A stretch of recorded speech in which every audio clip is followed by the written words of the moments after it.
Mr. Prime Minister, the floor is yours.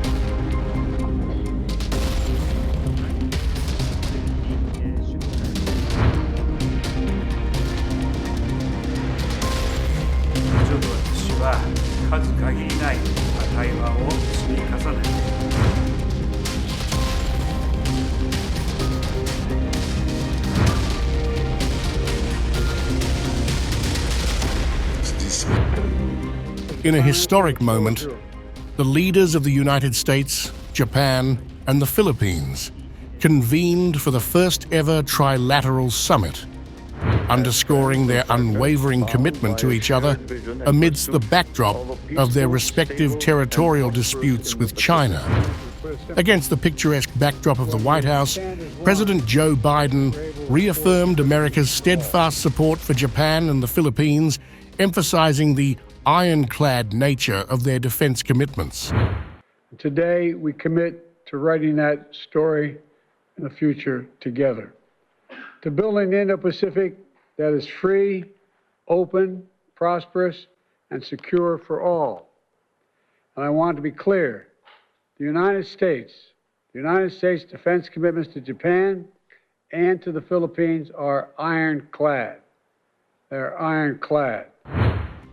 This summit followed closely on the heels of the official visit of Japanese Prime Minister Fumio Kishida and the arrival of Filipino President Ferdinand Marcos Jr., marking a pivotal moment in regional diplomacy.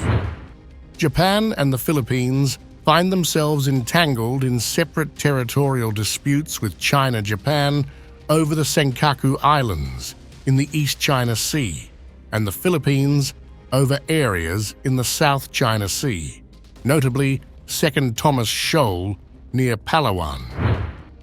The tension has escalated over the years, with clashes occurring as Philippine attempts to resupply their forces on the grounded Navy transport ship are met with aggression from Chinese Coast Guard vessels.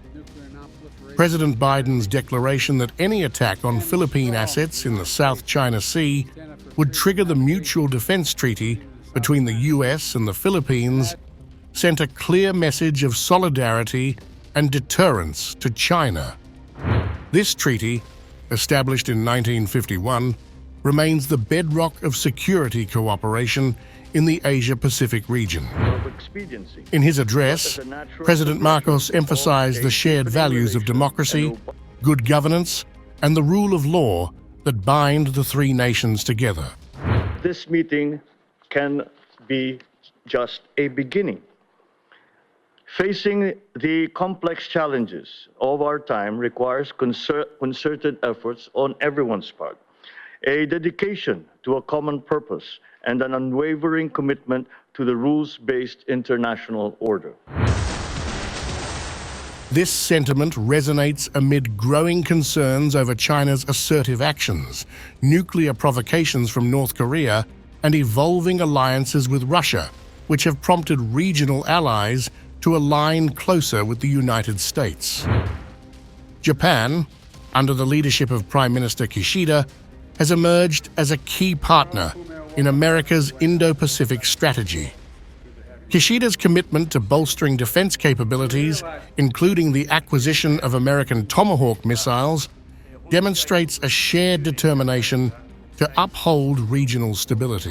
Japanese and U.S. service members are working side by side to deter aggression and ensure peace.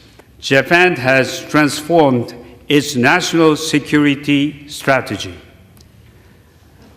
Uncertainty about the future stability of the Indo-Pacific region caused us to change our policies and our very mindset.